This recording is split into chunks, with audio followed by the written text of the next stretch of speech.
జయశంకర్ భూపాలపల్లి జిల్లా కేంద్రంలో గణేష్ నవరాత్రి ఉత్సవాలు కన్నుల పండుగలా జరుగుతున్నాయి. వినాయక చవితి నాడు మండపాల్లో కొలువైన గణనాథుడు భక్తుల ప్రత్యేక పూజలు అందుకుంటున్నాడు. వివిధ పూజా కార్యక్రమాలతో గణేష్ మండపాల వద్ద ఆధ్యాత్మిక వాతావరణం నెలకొంది. ఇక ప్రతి సంవత్సరంలాగే జవహర్ నగర్ కాలనీలో గణేష్ నవరాత్రి ఉత్సవాల్ని ఉత్సవ కమిటీ ఆధ్వర్యంలో ఘనంగా నిర్వహిస్తున్నారు. గణేష్ నవరాత్రి ఉత్సవాల్లో భాగంగా బొజ్జ గణపయ్యకు ప్రత్యేక పూజా కార్యక్రమాలు నిర్వహిస్తున్నారు. అదేవిధంగా గణేష్ మండపం వద్ద మహా అన్నదాన కార్యక్రమాన్ని నిర్వహించగా కార్యక్రమానికి Bhupalpally municipal vice chairman Gandra Harish Reddy, SI Sambamurthy, Bhupalpally జిల్లా కాంగ్రెస్ వర్కింగ్ ప్రెసిడెంట్ పిప్పల రాజేందర్ హాజరయ్యారు.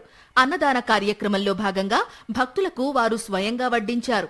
పెద్ద సంఖ్యలో భక్తులు అన్నదాన కార్యక్రమానికి విచ్చేశారు. అదేవిధంగా జయశంకర్ కాలనీలో వినాయక ఉత్సవ కమిటీ ఆధ్వర్యంలో మహా అన్నదాన కార్యక్రమం జరిగింది. ఈ అన్నదాన కార్యక్రమానికి ఎస్ఐ సాంబమూర్తి హాజరై అన్నదాన కార్యక్రమాన్ని ప్రారంభించి భక్తులకు అన్నప్రసాదాలు వడ్డించారు. కాగా భక్తులు పెద్ద సంఖ్యలో అన్నదాన కార్యక్రమానికి హాజరయ్యారు. ఈ సందర్భంగా ఎస్ఐ సాంబమూర్తికి కమిటీ సభ్యులు శాలువాతో సన్మానించారు.